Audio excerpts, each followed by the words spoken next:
अस्सलाम वालेकुम वरहमतुल्लाहि वबरकातुहू।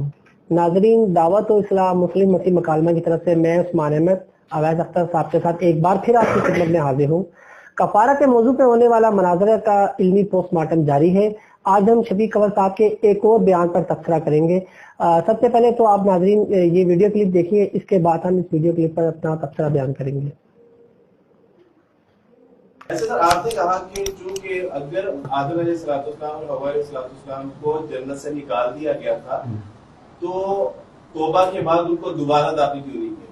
यही सवाल हम आपके ऊपर करते हैं कि अगर मसीह अलैहिस्सलाम ने आदम अलैहिस्सलाम से या दूसरे लोगों के गुनाहों का कफारा अदा कर दिया तो वहां पर 6 से 7 सजाएं हैं, उनका कफारा क्यों नहीं हुआ? उसमें जमीन लानती बनती है, जमीन खटारे उगाती है, मौत का सिलसिला शुरू होता है, आदम खून पसीने की कमाई करता है, दर्देज़ा से हवा, ये सारी चीजें, तो इसका क्यों कफारा नहीं हुआ? यानी कि हम तो मुसलमान हैं, हम इस कफारे पे ईमान नहीं रखते, तो चले हमारे साथ ये सारे मामला तो दुरुस्त है, लेकिन जो मसीही इसलिए ईमान रखते हैं कि मसीह अलैहिस्सलाम ने उस गुनाह की सजा अपनी जान देकर है वो अदा की, तो आज भी मसीहियों के साथ ये सारे मामला।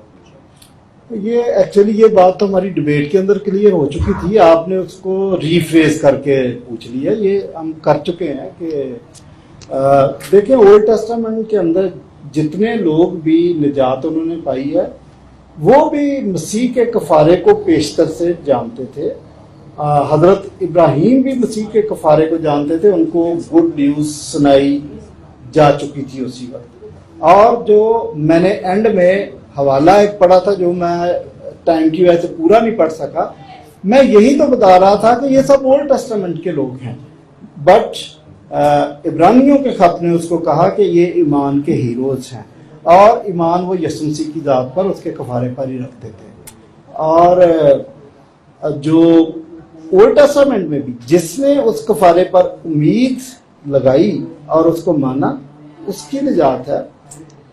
न्यू टेस्टामेंट में भी लिखा कि रास्तबाज ईमान से हमेशा की जिंदगी पा सकता है, और हबकूक की किताब में भी यही लिखा कि सादक रास्तबाज से सादक भी रास्तबाज सादक या रास्तबाज ईमान से ही जिंदगी पा सकता है, वहां भी यही बात लिखी है।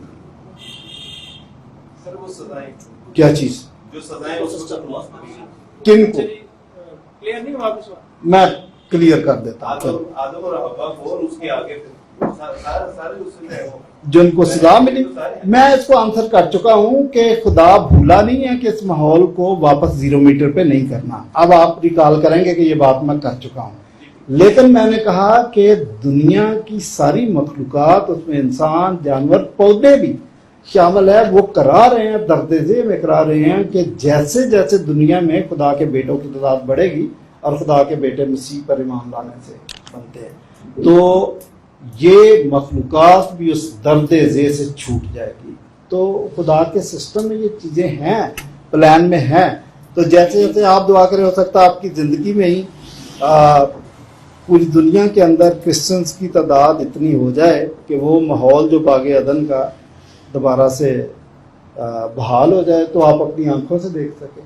तो हम इसके लिए दुआ भी करेंगे कि खासकर अब्दुल वारिस साहब की ज़िंदगी में ये काम हो जाए तो बेहतर।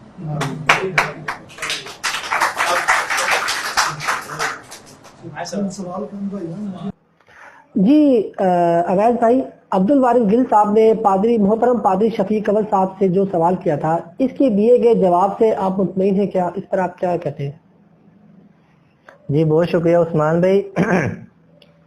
मोहतरम अब्दुल वारिस गिल साहब ने जो सवाल किया था कि जब कफारा हो गया तो सजाएं क्यों बाकी हैं, लेकिन इसके जवाब में मोहतरम पादरी शफीक कंवर साहब का जवाब जो है वो सवाल गंदम और जवाब चन्ना का मिस्ताक है। अच्छा, पादरी शफीक कंवर साहब जो है इसकी वजह बताने के बजाय कुछ और ही गैर मुतल्लिका बातें लेके बैठ गए, जैसे हम क्लिप में देख रहे थे। जी, तो इसका जवाब देने के बजाय वो गैर मुतल्लिका बातें लेकर बैठ गए, जिसका सीधे से सवाल से ताल्लुक ही नहीं है, सवाल से कोई ताल्लुक बनता ही नहीं है। पादरियों की आदत ये है कि जब वो लाजवाब हो जाते हैं तो बात को घुमा फिरा कर जान छुड़ाते हैं। अब सीधी सी बात यह है कि अगर मसीह का कफारा हो गया था तो सजा साकित हो जानी चाहिए, अगर सजा बाकी है तो कफारा कैसे अदा हो गया? ठीक है, ये ऐसे ही है कि जैसे किसी शख्स से कहा जाए कि तुझे सरकार से माफी तो मिल गई है, لیکن سزا تمہیں ہر حال میں بھگتنا ہوگی اور تمہارے لیے جیل کے دروازے جو ہیں وہ نہیں کھل سکتے. یعنی آپ کا کہنے کا مطلب کفارہ ادا ہو گیا تو سزائیں ابھی تک کیوں باقی ہیں؟ ہاں اور یہ اپنی جو مثال یہی سوال جو ہے وہ عبد الوارث گل صاحب نے پوچھا تھا, کا جواب لیکن شفیق اول صاحب نے سوال گندم و جواب چنا والا حساب کیے. جی بہت شکریہ عویض بھائی. ناظرین بہت شکریہ آپ سب کا دیکھنے کا. تو انشاءاللہ ہم مزید بھی اس پر جو ہے اس مناظرے پر اس کا تبصرہ بھی کریں گے اور اس کا آپریشن انشاءاللہ جاری رکھیں گے. ویڈیوز ہماری انشاءاللہ آئیں گے. انشاءاللہ جاری رکھیں گے. آپ سب کا بہت شکریہ. اجازت چاہیں گے. السلام علیکم ورحمۃ اللہ وبرکاتہ.